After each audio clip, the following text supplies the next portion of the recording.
அதிசய காரிய சித்தி தாயே ஓம் வாராகி நமோ நமக.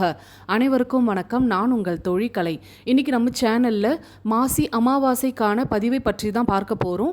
அமாவாசை திதி தொடங்கக்கூடிய நேரம் சனிக்கிழமை மாலை 5:34 இருந்து ஞாயிற்றுக்கிழமை மதியம் 3:12 வரை அமாவாசை திதி இருக்கு. மற்ற மாதங்களில் வரக்கூடிய அமாவாசையை விட இந்த மாசி அமாவாசை ரொம்பவே சிறப்பு வாய்ந்தது. இந்த நாள் அங்காள பரமேஸ்வரி தாயாரை வழிபாடு செய்ய சிறந்த நாள். மேல்மலையனூர் தொடங்கி அங்காளம்மன் ஆலயம் இருக்கக்கூடிய ஊர்களில் மயான கொள்ளை திருவிழா வெகு விமர்சையாக நடைபெறும். எங்க ஊர் பாலாறுலையும் மயான கொள்ளை திருவிழா வெகு விமர்சையாக நடைபெறும். அன்றைய நாள் மேல்மலையனூர் அங்காள பரமேஸ்வரி தாயாரை மனதார நினைத்து உங்க வீட்டு பூஜை அறையில 2 நெய் தீபமோ அல்லது நல்லெண்ணெய் தீபமோ ஏற்றி சர்க்கரை பொங்கல் நெய்வேத்தியமாக வைத்து வழிபாடு செய்யுங்க.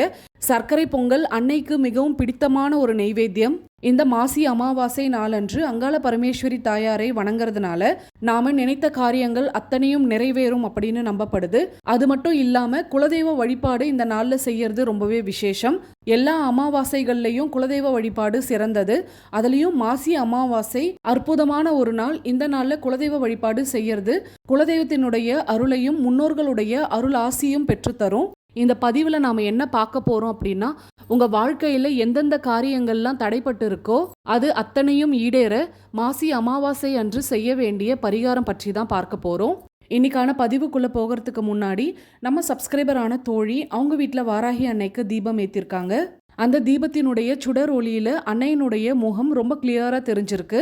இந்த தீபச்சுடரை பார்க்கும்பொழுது சாதாரணமாக தான் தெரியும். இன்னுமே நான் கொஞ்சம் ஜூம் பண்ணி காட்டுறேன் பாருங்க. இந்த தீபச்சுடர்ல அன்னையினுடைய 2 கண்களும் வராக முகமும் எவ்வளோ கிளியரா தெரியுது அப்படின்னு. அன்னை இந்த தீபச்சுடர்ல ரொம்ப தத்ரூபமா காட்சி கொடுத்துருக்காங்க. உங்களுக்கும் இந்த தீபச்சுடர்ல தெரியறது அன்னையினுடைய முகம் தான் அப்படின்னு தோணுச்சுன்னா ஒரு லைக் பண்ணிடுங்க. சரி, வாங்க இன்னைக்கான பதிவுக்குள்ள போயிடலாம். தேய்பிறை பஞ்சமி அஷ்டமி நாளில் நான் கூட்டு பிரார்த்தனைக்கான அப்டேட் கொடுக்கலங்க. இந்த அமாவாசைக்கும் கூட்டு பிரார்த்தனை கிடையாது. வளர்பிறை பஞ்சமிக்கு கட்டாயம் கூட்டு பிரார்த்தனை இருக்கும். அதற்கான அப்டேட்டை நான் நெருக்கத்தில் வரக்கூடிய பதிவில் தெரியப்படுத்துகிறேன். இப்போ இந்த பதிவில் நாம் பார்க்க போகிற இந்த பரிகாரம் அமாவாசைக்கு தொடங்கி தொடர்ந்து 15 நாட்கள் செய்கிறாப்புல வரும். இது ஒரு தீப வழிபாடு, வீட்டில் செய்கிற பரிகாரம் கிடையாது. அரச மரத்தடியில் இந்த தீபம் ஏற்றணும். இந்த தீபம் ஏற்ற கட்டாயம் 5 வகையான எண்ணெய்கள் தேவைப்படும். ஒரே ஒரு மண்ணாலான அகல் விளக்கு புதியதாக வாங்கி எடுத்துக்கோங்க. பழைய அகல் விளக்கை பயன்படுத்தாதீங்க. இந்த பரிகாரத்தை மாசி அமாவாசை இருக்கக்கூடிய நேரத்தில் எந்த நேரத்தில் வேணாலும் தொடங்கலாம். ஆனால் கண்டிப்பாக அன்னைக்கு உங்களுக்கு சந்திராஷ்டமம் இருக்கக்கூடாது. ராகு காலம் யமகண்டம் இல்லாத நேரமாக பார்த்து இந்த பரிகாரம் செய்யுங்க. இந்த பரிகாரத்தை யாருக்கு தேவையோ அவங்க தான் செய்யணும் அப்படின்னு கிடையாது.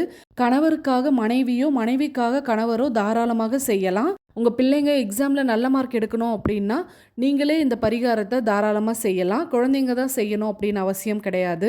சப்போஸ் உங்களுக்கு சந்திராஷ்டமம் சனிக்கிழமை இருக்குது அப்படின்னா ஞாயிற்றுக்கிழமை இந்த பரிகாரம் செய்ய தொடங்குங்க. அப்படி இல்லாமல் ஞாயிற்றுக்கிழமை இருக்குது அப்படின்னா சனிக்கிழமை நீங்கள் இந்த பரிகாரம் செய்ய தொடங்கலாம். இப்போ ஸ்க்ரீனில் தெரியக்கூடிய இந்த 5 வகையான எண்ணெய்களை தயார் செய்து வச்சுக்கோங்க. இலுப்பை, வேப்பை எண்ணெய், தேங்காய் எண்ணெய், கடுகு எண்ணெய், நல்லெண்ணெய், இந்த 5 எண்ணெயும் ஒன்றா சேர்த்து கலந்து தான் இந்த தீபம் ஏற்ற வேண்டும். அந்த ஒரே அகல் விளக்கையே நீங்கள் 15 நாட்களுக்கும் தீபம் ஏற்ற பயன்படுத்தலாம். கோவிலில் இருக்கக்கூடிய அரச மரத்தடியில் தான் இந்த தீபம் ஏற்றணும் அப்படின்னு கிடையாது. உங்கள் வீட்டு பக்கத்தில் அரச மரம் இருக்குது அப்படின்னா அங்கேயே செய்யுங்க. அடுத்ததாக இந்த பரிகாரத்துக்கு 5 ரூபாய் நாணயங்கள் தேவைப்படும். உங்களால் ஒவ்வொரு நாளும் புதிய 5 ரூபாய் நாணயத்தை பயன்படுத்த முடியும் அப்படின்னா 15 நாட்களுக்கும் தேவையான 5 ரூபாய் நாணயத்தை தயார் செய்துக்கோங்க.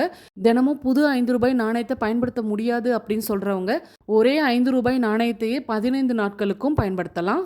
சனிக்கிழமை மாலையே இந்த தீபம் ஏற்ற தொடங்க போகிறீங்க அப்படின்னா 5:34க்கு மேலே நீங்கள் இந்த தீபம் ஏற்ற தொடங்கலாம். வீட்டில் இருந்து கிளம்புறதுக்கு முன்னாடி உங்கள் பூஜை அறையில் குலதெய்வத்தை நினைத்தும் இஷ்ட தெய்வத்தை நினைத்தும் ஒரே ஒரு தீபம் ஏற்றி வைங்க. அரச மரத்தடியில் இந்த தீபம் ஏற்றணும். அதனால் அரச மரத்தடியில் கொஞ்சமாக தண்ணீர் தெளித்து அந்த மண்ணை ஈரம் செய்துக்கோங்க. அதுக்கு மேலே 5 ரூபாய் நாணயம் வச்சுட்டு அதுக்கு மேலே தான் அகல் விளக்கில் 5 எண்ணெய்களை நீங்கள் கலந்து வச்சுருப்பீங்க பாருங்கள். அந்த எண்ணெய் ஊற்றி 2 பஞ்சு திரிகளை ஒன்றாக இணைத்து போட்டு தீபம் ஏற்றணும். தீபம் ஏற்றிய பிறகு உங்களுக்கு என்ன வேணுமோ அதை மனதார கேளுங்க. கடன் பிரச்சனைகள்லேருந்து விடுபடணும் அப்படின்னா அதை சொல்லி வழிபடுங்க. இல்லை நல்ல வேலை வேணும் அப்படின்னு எதிர்பார்க்குறீங்கன்னா அதை கேட்டு வணங்குங்க. குழந்தை வரம், திருமண பாக்கியம் இதெல்லாம் வேண்டி நீங்கள் இந்த தீபம் ஏற்றுறீங்க அப்படின்னா மனதார முழு நம்பிக்கையோடு கேளுங்க. தீபம் எரிந்து முடியிற வரைக்கும் அங்கேயே இருக்கணும் அப்படின்னு அவசியம் இல்ல. ஒரு 10 நிமிஷம் நீங்க அங்கேயே இருந்தா போதும். அகல் விளக்குக்கு கீழ இருக்கக்கூடிய ரூ. 5 நாணயத்த கையில எடுத்துக்கோங்க. ஈரம் பண்ண மண்ணுல இருந்து கொஞ்சம் மண்ண எடுத்து உங்க நெத்தியில இட்டுக்கோங்க. உங்களுக்காக நீங்க இந்த பரிகாரம் செய்றீங்க அப்படின்னா, உங்க நெத்தியில நீங்க இட்டுக்கலாம். அப்படி இல்லாம உங்க வீட்ல யாருக்காகவாவது நீங்க இந்த பரிகாரம் செய்றீங்க அப்படின்னா, அந்த மண்ண எடுத்துட்டு வந்து அவங்களுடைய நெற்றியில இட்டு விடணும். நெற்றியில அந்த மண்ணை எடுத்து வைக்கும் பொழுது, சிவமகின்மா அப்படின்ற மந்திரத்த சொல்லி தான் நீங்க நெத்தியில இட்டு விடணும். அதே மாதிரி உங்க நெத்தியில இட்டுக்கும் பொழுதும் அதே மந்திரத்த உச்சரிக்கணும். 15 நாளுமே அதே ரூ. 5 நாணயத்த தான் உபயோகப்படுத்த போறீங்க அப்படின்னா, அந்த ரூ. 5 நாணயத்த உங்க பூஜை அறையில வச்சுருங்க. தினமும் நீங்க தீபம் ஏற்ற கிளம்பும் பொழுது அந்த ரூ. 5 நாணயத்த கையோட எடுத்துக்கோங்க. அதே போல அரச மரத்தடியில கொஞ்சமா தண்ணீர் தெளித்து, அதுக்கு மேல ரூ. 5 நாணயம் வச்சு, நீங்க ஏற்கனவே தீபம் ஏத்திட்டு அங்க வச்சுட்டு வந்திருப்பீங்கல்ல அகல் விளக்கு, அதையே உபயோகப்படுத்திக்கோங்க. திரியையும் எண்ணெயும் மட்டும் புதியதாக பயன்படுத்துங்க. ஒவ்வொரு நாளைக்கும் புதிய ரூ. 5 பயன்படுத்த போறீங்க அப்படின்னா, ஒவ்வொரு நாளுமே தீபம் ஏற்றின அந்த ரூ. 5 நாணயத்த உங்க பூஜை அறையில ஒரு கிண்ணத்துல போட்டு வச்சுட்டு வாங்க. தொடர்ந்து இந்த தீபம் நீங்க ஏத்திட்டு வரீங்க அப்படின்னா, பௌர்ணமி வரை தீபம் ஏத்துற மாதிரி இருக்கும். அமாவாசை அன்று நீங்க இந்த தீபம் ஏற்ற தொடங்குற நாளன்னைக்கு மட்டும்தான் சந்திராஷ்டமமும் ராகு காலம் யமகண்டம் நேரமும் பார்க்கணும். மற்ற நாட்கள்ல நீங்க ராகு காலம் யமகண்டம் பார்க்க வேண்டிய அவசியம் இல்லை. காலையில தொடர்ந்து தீபம் ஏத்துறீங்க அப்படின்னா காலையில தீபம் ஏற்றி முடிச்சிருங்க. இல்ல மாலை வேலையில ஏத்துறீங்க அப்படின்னா மாலை வேலையிலேயே தொடர்ந்து தீபம் ஏற்றுங்க. ஞாயிற்றுக்கிழமை அமாவாசை அன்று இந்த தீபம் ஏற்ற தொடங்குறீங்க அப்படின்னா 24ஆம் தேதி வரைக்கும் நீங்க இந்த தீபம் தொடர்ச்சியா ஏத்துற மாதிரி இருக்கும். சனிக்கிழமை மாலை தீபம் ஏற்ற தொடங்குறவங்க சனிக்கிழமை அதாவது 23ஆம் தேதி முடிக்கிற மாதிரி இருக்கும். இந்த 2 நாள்ல நீங்க எந்த நாள்ல தீபம் ஏற்ற தொடங்கினாலும் 15 நாள் தீபம் ஏற்றி முடிஞ்சதுக்கு அப்புறம் அந்த ரூ. 5 நாணயங்களை உங்க வீட்டு பக்கத்துல இருக்கக்கூடிய சிவா ஆலயத்துக்கு சென்று அந்த நாணயங்களை உங்க வலது கையில் வைத்துக்கொண்டு உங்க தலையை 3 முறை வலது பக்கமாகவும் 3 முறை இடப்பக்கமாக சுற்றி அந்த காசை உண்டியல்ல செலுத்திடணும். இவ்வளவுதான் இந்த பரிகாரம். ரொம்பவே எளிமையான இந்த பரிகாரம் மிகவும் சக்தி வாய்ந்தது. அற்புதமான பலனை கொடுக்கும். முதல் நாள் நீங்க தீபம் ஏற்ற தொடங்கும் பொழுதே கட்டாய மாற்றம் தெரியும். 15 நாள் இந்த தீபம் ஏற்றி முடிவதற்குள்ளேயே நல்ல செய்தி உங்க வீட்டை தேடி வரும். பல பேருக்கு இந்த 15 நாளுக்குள்ளேயே பலனை கொடுத்துருக்கு. சில பேருக்கு இந்த தீபம் ஏற்றிய பிறகு கூட வேலை செய்யும். இதெல்லாம் நடக்குமா அப்படின்னு எண்ணி எந்த ஒரு பரிகாரத்தையும் செய்யாதீங்க.